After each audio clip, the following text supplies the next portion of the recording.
አነስ ያሉ ወኪንግ ትራክተር የሚባሉ ትራክተሮችን ይዘን መተናል። ባለ 15 የፈረስ ጉልበት ነው ያለው። እነኚህ ትራክተሮች የገበሬውን ስራ ሂደት ቀለል አድርገው የሚተገብሩ ማሽነሪዎች ናቸው። አቅሙን የሚያማከለ ጉልበት የማይፈልግ ዋን ፓኬጅ የሆነ ነገሮች ይዘን መተናል። ትራክተሩ አለ፣ ማረሻው አለ፣ መከስከሻ አለው፣ ጋሪ አለው፣ አነስ ያለ ወተር ፓምፕ አለን።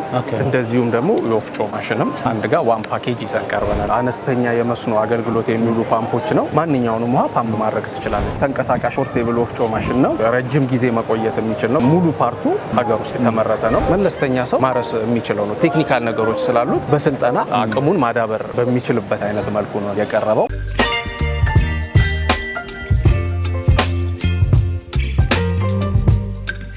ሰላም ጤና ይስጥልን። የተወደዳችሁና የተከበራችሁ ቤተሰቦቻችን እንደምን ቆይታችኋል? ፈጣሪ ይመስገን እኛ በጣም ሰላም ነን። ሚዲያችን እንደሚታወቀው የተለያዩ የቢዝነስ ሀሳቦችን፣ የገበያ ጥናትና ሌሎች ጠቃሚ መረጃዎችን ወደ እናንተ በማቅረብ ይታወቃል። ዛሬ እንግዲህ በኢትዮጵያ ታምርት ፕሮግራም ላይ ነው ያለነው። ኢትዮጵያ ታምርት ፕሮግራም ወይ ደግሞ ኢትዮጵያ ታምርት ኤክስፖ ላይ ትልልቅ የሚባሉ ማሽነሪዎች ገብተዋል። ከነዚህ ማሽነሪዎች ውስጥ አንዱ የሆነው እዚህ ጋር የምታዩት ትራክተር ነው። ይህ ትራክተር ደግሞ ትልቅና ማንኛውም ቦታ ላይ ገብቶ መስራት የሚችል ሲሆን እዚህ ጋር ደግሞ የምታዩት ዋኪንግ የምንለው በአንድ ሰው መነዳት የሚችል ትራክተር ነው። 15 የፈረስ ጉልበት ያለው ማለት ነው። ስለዚህ ይህንን ትራክተር ልንቃኝላችሁ ወደናል። ፕሮግራሙን ከመጀመሪያው እስከ መጨረሻው በመከታተል ለቤታችን አዲስ የሆናችሁ ላይክ፣ ሼር፣ ሰብስክራይብ በማድረግ እንዲህ አይነት ጠቃሚ መረጃ ወደ እናንተ የሚያደርሰው ሚዲያ ቤተሰብ ሁኑ እንላለን። ይህም በማድረግ እኛንም አበረታቱ።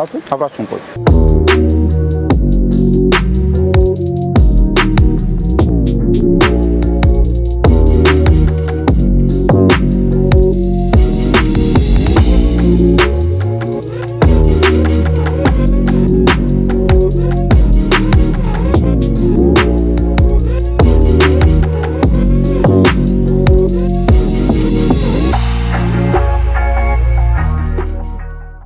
ሰላም ጤና ይስጥልን። እንቃም ውስጥልን እግዚአብሔር ይመስገን ደህና ሁሉ ሰላም እግዚአብሔር ይመስገን አለን። እንግዲህ ዛሬ በኢትዮጵያ ታምርት ኤክስፖ ላይ ነው ያለነው። በዚህ ኤክስፖ ላይ ደግሞ ትልልቅ ማሽነሪዎች ገብተው ነው ያየነው። እነዚህ ማሽነሪዎች ደግሞ በዋናነት የያዛችሁት እናንተ ኢትዮ ኢንጂነሪንግ ግሩፖች ናችሁ። ራስን ከማስተዋወቅ ጀምረ ድርጅታችሁ ምን እንደሚሰራ በመናገር እነዚህ ማሽኖች ምን አይነት ማሽን ናቸው የሚለውን ትነግረናል። እሺ፣ አመሰግናለሁ። እንኳን ደህና መጣችሁ።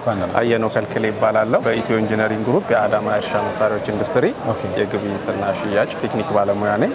ይዘን የመጣናቸው ምርቶች ብዙ ምርቶች አሉ። እንደ አዳማ እርሻ ኢትዮ ኢንጂነሪንግ በነገራችን ላይ 7 ኢንዱስትሪዎች አሉ። ከሰባቱ እንደ አንዱ አዳማ እርሻ መሳሪያዎች ኢንዱስትሪ ነው። ከአዳማ እርሻ መሳሪያዎች ኢንዱስትሪ ስጀምርልህ ለምሳሌ እነኚህ አነስ ያሉ ወኪንግ ትራክተር የሚባሉ ትራክተሮችን ይዘን መተናል። እነኚህ ከኢንጂኑ በስተቀር ሙሉ ሌሎች ፓርቶቹን አጠቃላይ አገር ውስጥ ያመረትናቸው ምርቶቻችን ናቸው። ቀጣይ ደግሞ ሞተሩንም ለማምረት ያው ዝግጅት ላይ ነው ያለነው።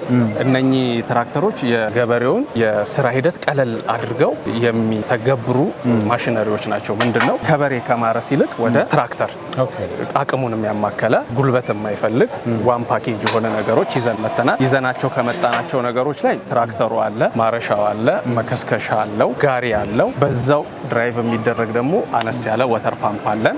እንደዚሁም ደግሞ የወፍጮ ማሽንም አንድ ጋር ዋን ፓኬጅ ይዘን ቀርበናል እዚህ ኤክስፖ ላይ። በጣም ጥሩ።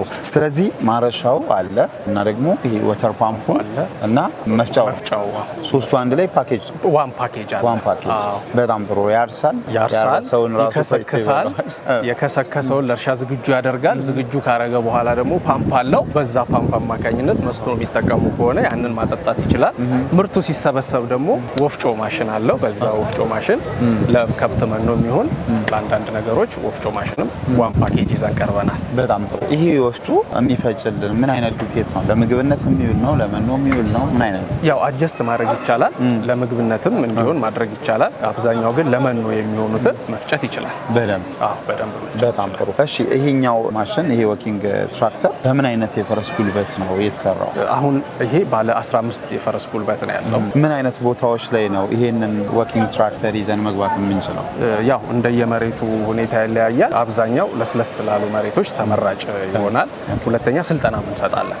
እንዴት እንደሚሰራ እንዴት እንደሚያርስ ያው ከስልጠና ጋር ጭምር ነው ለገበሬው የምናስረክበው። ትንሽ ስልጠና ይፈልጋል። እዚህ ላይ ቴክኒካል ስልጠና ትንሽ ከበድ ስለሚል ስልጠና እንሰጥበታለን። በጣም ጥሩ። እንግዲህ ይሄንን ማሽን እንደ ማሽን ያው እንግዲህ 15 የፈረስ ጉልበት ማለት ወኪንግ ከሆነ እዚህ ጋር እንደማየው ሰው ነው የሚነዳው። ሰው ሲነዳው ደግሞ 15 የፈረስ ጉልበትን ተከትሎ ሲሄድ የመጎተት ነገር ይኖራል። እና ይሄንን እዚህ ጋር ኦፕሬት የሚያደርገውን ሰው ከዚህ ማሽን ጋር እንዴት ነው ማስታረቅ የሚቻለው? በጣም ጥሩ ጥያቄ ነው። ስልጠናው የሚያስፈልጋል ብለን ዋነኛው እንደ ምክንያት ያዝነውም ለዛ ነው። ምክንያቱም ስልጠና ከሰለጠነ በጣም መለስተኛ ሰው ማረስ የሚችለው ነው። ቴክኒካል ነገሮች ስላሉት በስልጠና አቅሙን ማዳበር በሚችልበት አይነት መልኩ ነው የቀረበው። ሌላው ደግሞ ጋሪ ሲሆን ደግሞ ተቀምጦበት ነው ራሱ ቁጭ ብሎ በጋሪው የሚንቀሳቀሰው ተቀምጦበት ነው። ጋሪዋ ኦፕሬት ማድረግ የሚችለው መቆም አይጠበቀው፣ ለእርሻ ነው መቆም የሚጠበቀው። እሱንም ደግሞ ተቀምጦ እንዲያርስ ዲዛይን እየተደረገ ነው። ቀጣይ ላይ እሱን ደግሞ አፕሩቭ እናደርጋለን። በጣም ጥሩ። ስለዚህ ከዚህ ማሽን ጋር ጋሪውን አብራችሁ ታዘጋጃላችሁ? ዘን ጋሪው ላይ ቁጭ ብሎ ጋሪውን ቁጭ ብሎ ይከተላል። አሁን እንዳልኩ ፓኬጆችን ወተር ፓምፑንም ጋሪው ላይ ጭኖ የእህል ወፍጮውንም ማንቀሳቀስ የሚችል ከሆነ ጋሪው ላይ ጭኖ የሚፈልግበት ቦታ ወስዶ አውርዶ መጠቀም የሚችልበት አይነት ዋን ፓኬጅ ነው። በጣም ጥሩ። ስለዚህ እዚህ ጋር የማየው አንዱ ማሽን ነው። ከዚህ ጋርም ደግሞ ሌላ ዋኪንግ ትራክተር እያየው ነው። በሁለቱ መካከል ያለው ልዩነት ምንድነው? ተመሳሳይ ነው። ያው ምንድነው ጊርቦክሳቸውን አገር ውስጥ ማምረታችንን ለማሳየት ያደረግነው ነው እንጂ እንትናቸው ተመሳሳይ ነው።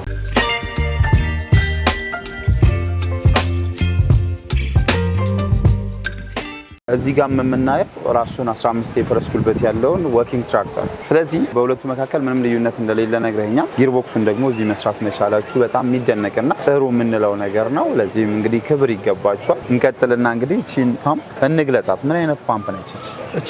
3 ኢንች ፓምፕ ነች። በዋኪንግ ትራክተሩ ድራይቭ የምትደረግ ነች። በቤልት ነው የምትገናኘው። የሞተሩ ዙር እዚህ ላይ በቤልት ይሄን ሲያዞረው ውሃ ፓምፕ ያደርግልናል። አነስተኛ መስኖዎችን የማጠጣት ከፍተኛ አቅም ያላት አነስተኛ ፓምፕ ነች። ተንቀሳቃሽ ፓምፕ ነች። ተንቀሳቃሽ ፓምፕ እንግዲህ እንደ ማቴሪያል ሳየው ይሄ ፓምፕ የብረት ነው። ሌሎች ደግሞ የተለያዩ አይነት ፓምፖች አሉ። እናንተ ይሄኛውን ፓምፕ በምን አይነት ክፍል ውስጥ ነው የምትሰጡት? ይሄ ብዙ ጊዜ ሳይ እንደዚህ አይነት ማሽኖች መድ ፓምፕ ነው የሚባሉት አይደል? ወፈር ያለ እንደ ጭቃ ኢቭን ድፍርስ እንትኖችን ፓምፕ ማድረግ ይችላልና በምን አይነት ክላስ ውስጥ ነው የሚመደበው? ይሄ አሁን ለአነስተኛ የመስኖ አገልግሎት የሚውሉ ፓምፖች ነው። ማንኛውንም ውሃ ፓምፕ ማድረግ ትችላለች። ችግር የለውም። ያው ኢምፐለር ስለሆነ ትንሽ ደፍረስ ያለ ውሃም ቢሆን ፓምፕ አድርጎ የማጠጣት አቅም አላት። ማጣሪያም አትፈልግም። ስለዚህ ሪከመንድ አድርግ ብትባል አንተ እንደ ባለሙያ ይሄኛውን ፓምፕ ሪከመንድ ታደርጋለህ ወይስ የምናውቃቸውን ፓምፖች? ይህንን ፓምፕ ሪከመንድ አደርጋለሁ። ምክንያቱም አንደኛ ከኮስትም አንጻር፣ ሁለተኛ ቀላል ተንቀሳቃሽ ነች፣ ፖርቴብል ነች። በእጅም ይዘህ መንቀሳቀስ ትችላለህ። እንዳልኩ ጋሪም ስላለ ጋሪ ላይ ጭነህ መንቀሳቀስ ፖርቴብል ስለሆነች ተመራጭም የሚያደርጋት ተንቀሳቃሽ በመሆኗ እና የማትከብድ በመሆኗ ያ ተመራጭ ያደርጋታል። በጣም ጥሩ። ስለዚህ እንግዲህ ስለ ፓምፑ ይሄን ያህል ካወራን እየነገርከኝ ያለው ፓኬጅ እንደመሆኑ መጠን አንድ ሰው ፓምፑን ብቻ ቢፈልግ፣ መፍጫዋን ብቻዋን ቢፈልግ፣ ይሄን ዋኪንግ ትራክተር ብቻውን ቢፈልግ እንዴት ነው ታስተናግዱት? አሁን ላይ ያው ዋጋ እያወጣንለት ነው። አሁን በፓኬጅ ነው የመጣ ነው። ነገር ግን ያው ሰው እንደየአቅሙና እንደየፍላጎቱ ማግኘት አለበት ብለን ስለምናስብ የመንግስት አቅጣጫ ይሄ ስለሆነ ቀጣይ ላይ በዚህ በስር የምናስቀምጥላቸው ስልክ ላይ ኮንታክት ቢያደርጉ ቀጣይ ላይ የሚወጣውን ዋጋ እናሳውቃቸው ዝግጁ ነን። በጣም ጥሩ፣ በጣም ደስ ይላል። ስለዚህ አሁን ለየብቻ ዋጋቸውን መጥቀስ አንችልም። በፓኬጅ ግን እናውቀዋለን። በፓኬጅ ነው ያለው። ኦኬ፣ እሺ። ስለ ወፍጮው እናውራና እስኪ የዚህን ወፍጮ እንደ ወፍጮነቱ ኳሊቲው የላይፉን ጉዳይ ወይ ደግሞ ምን ያህል ጊዜ ሊቆይ ይችላል ዲዩራቢሊቲ የምንለው ነገር አለ አይደል? እሱን እና ደግሞ ሌላ የኢፊሸንሲውን በምን ያህል ጊዜ በምን ያህል ሰዓት ውስጥ ምን ያህል ፈጭቶ ይሰጠናል የሚለውን ነገር ብናነሳ። እሺ፣ አመሰግናለሁ። ይሄ ተንቀሳቃሽ ፖርቴብል ወፍጮ ማሽን ነው። በጣም ኢዚ ነው። ረጅም ጊዜ መቆየት የሚችል ነው። በዚህ በዎኪንግ ድራይቭ የሚደረግ ነው። ሙሉ ፓርቱ ሀገር ውስጥ የተመረተ ነው። የድንጋይ ወፍጮ ነው። ስለዚህ የላይፍ እንትኑ ረጅም ጊዜ የመቆየት አክሰሰሪ ያለው ብዛት አሁን ለምሳሌ የዶሮ መኖችን ለመፍጨት ለማቀናበር ብዛት ተመራጭ የሆነ ወፍጮ ነው። በተወሰነ መልኩ ደግሞ ለቤት ውስጥ ፍጆታ የሚሆኑ እንደ ስንዴ እንደ በቆሎ አይነት የማድቀቅም ነገር አጀስትመንት ስላለው ማድቀቅም ገርደፍም እንዲል አድርጎ መስራት የሚችል ተንቀሳቃሽ ወፍጮ ነው። በጣም ጥሩ፣ በጣም ደስ ይላል። እንግዲህ ሌላኛው ነገር ምናልባት እንግዲህ እያወራን ያለነው ከዋኪንግ ትራክተሩ አንጻር፣ ነገር ግን ይህንን ወፍጮ ምናልባት ከዋኪንግ ትራክተሩ እንነጥልና ብቻውን እንጠቀመው ቢባል ምን አይነት የኤሌክትሪክ ፍጆታና ምን አይነት የሜካኒካል ኦፕሬሽን ያስፈልገናል? ብዙም እንትን አይደለም። ሲንግል ፌዝ የሆነ ሞተር በመግጠም በ220 ቮልት ኦፕሬት ማድረግ ይቻላል። ለሁለቱም እንዲሆን አድርገን ነው የተሰራ። ስለዚህ በኤሌክትሪክም መስራት ከፈለገ የኤሌክትሪክ ሞተር ተገጥሞለት በኤሌክትሪክ ሞተር ድራይቭ መደረግ ይችላል። ኢንኬዝም ደግሞ በዋኪንግ ትራክተሯ መልቲ ፐርፐዝ ሆኖ እንዲሆን አድርገን ነው ያመረት ነው። በጣም ጥሩ። ነገር ግን ይህንን ማሽን ሳየው እኔ ፐርሰናሊ እንግዲህ የድንጋይ ወፍጮ በጣም በጣም አሪፍ የሚባል ወፍጮ ነው። በሚሰጠን ዱቄት ብዙ ወፍጮዎች ተሞክረዋል በብረት የሚሰሩና እነሱ ላይ ስናይ የሚፈጨው ዱቄት የዛን ያህል ድቅቅ ያለ ማለት ነገር ይፈታል። በድንጋይ ወፍጮ ላይ ግን ያ ነገር የተፈታ ነው። ግን ያው እንደ ቴክኖሎጂው ደግሞ የሚፈልገው ቦታ የሚፈልገው አቅርቦት ምናምን ፈተና ስለሚሆን ሰው ወደ ዘመናዊ ማድላት ይፈልጋልና ይህንን የድንጋይ ወፍጮ ፈትሻችሁት ያገኛችሁት የዱቄት አይነት አለ? ምን አይነት? አዎ ማለት ሁለቱንም ፈጭተን አይተንበታል። በጣምም ደቀቅ አድርጎ ፈጭቶልናል። እንዲሁም ደግሞ ገርደፍም አድርጎ በሚፈልጉት መጠን እንዲሁም ደግሞ እንዳልኳችሁ ለዶሮ መኖ በቆሎ ገርደፍ አድርጎ ምናምን ለማድረግም ሁለቱንም መሆን ይችላል። ምክንያቱም አጀስትመንት አለው። ሁለተኛ ደግሞ ከአጠቃቀምም አንፃር ሀገር ውስጥ የተመረተ ስለሆነ ስልጠናም ስለምንሰጥ ሙሉ አቅርቦትም ስላለ ያን ያህል ብዙ ከስተመሮቻችን የሚቸገሩበት ነገር አይኖርም። ተስፋ አደርጋለሁ። በጣም ጥሩ። ስለዚህ እዚህ ማሽን ላይ ምናልባት ቀረ የምትለው ነገር ካለ አንተ እንደ ባለሙያ ይህንን ማሽን በዚህ መልኩ ቢረዱት ብለህ የምትለን ነገር ካለ ንገረንና እንቀጥላለን። ምናልባት ደግሞ ያው እንግዲህ በማጠቃለያ ውስጥ ከምንፈጭበት እህል አንጻር የጤፍ፣ የበቆሎ፣ የገብስ የሚባሉ ወፍጮዎች አሉና ከዛ አንጻርም አጣቅሰህ ብታጠቃለል። እሺ አመሰግናለሁ። በስተመጨረሻ ያው የሀገር ምርት የሆነ ነገር ነው። በሀገር ምርት እንኩራ ነው የምለው። ያው ሀገር ውስጥ የተሰራ ነው። ምንም ስጋት የሚኖርባቸው ነገር አይኖርም ብዬ አስባለሁ። ያው ከሌሎቹ የሚለየው ምንድነው? አንደኛ ሀገር ውስጥ የተመረተ ስለሆነ በቂ ስፔር ፓርት የማግኘት ነገር ስለሚኖር ያናል ብዙ ስጋት የለባቸው። ያው እኛ ቴስት አድርገን አይተናል። በተጨማሪ ደግሞ የሚመጣውን ከስተመር ያለውን በተግባር ለማሳየትም ዝግጁ ነን። ኦኬ በጣም ጥሩ። ስለዚህ ማንኛውንም እህል ነው የምንፈጭበት? መፍጨት ይችላል። አጀስትመንት ስላለው አጀስት እያደረግን መፍጨት እንላለን። ያው በዚህም ደግሞ አንቆምም። እያሻሻል ነው አንቆምም። ያው ምርት ሲሰራ አፕግሬድ እያደረግክ ትሄዳለህ። ከዚህ ደግሞ የተሻለ ለመስራት ስራ ላይ ነን ያለነው፣ በስራ ሂደት ላይ ነን ያለነው። በጣም ጥሩ፣ በጣም ደስ ይላል። እንግዲህ በርቱ ይበል የሚያሰኝ ስራ ላይ ነው ያላችሁት። በጣም አክባሪያችሁ ነን። እዚህ ጋርም ትራክተሩን ቃኝተልናል። ከዚህ በፊት መተን አይተናል። ትልልቅ ስራዎች ናቸው የሰራችሁ ያላችሁት። ለዚህ ክብር ይገባችኋል። እናመሰግናለን ስለጎበኛችን።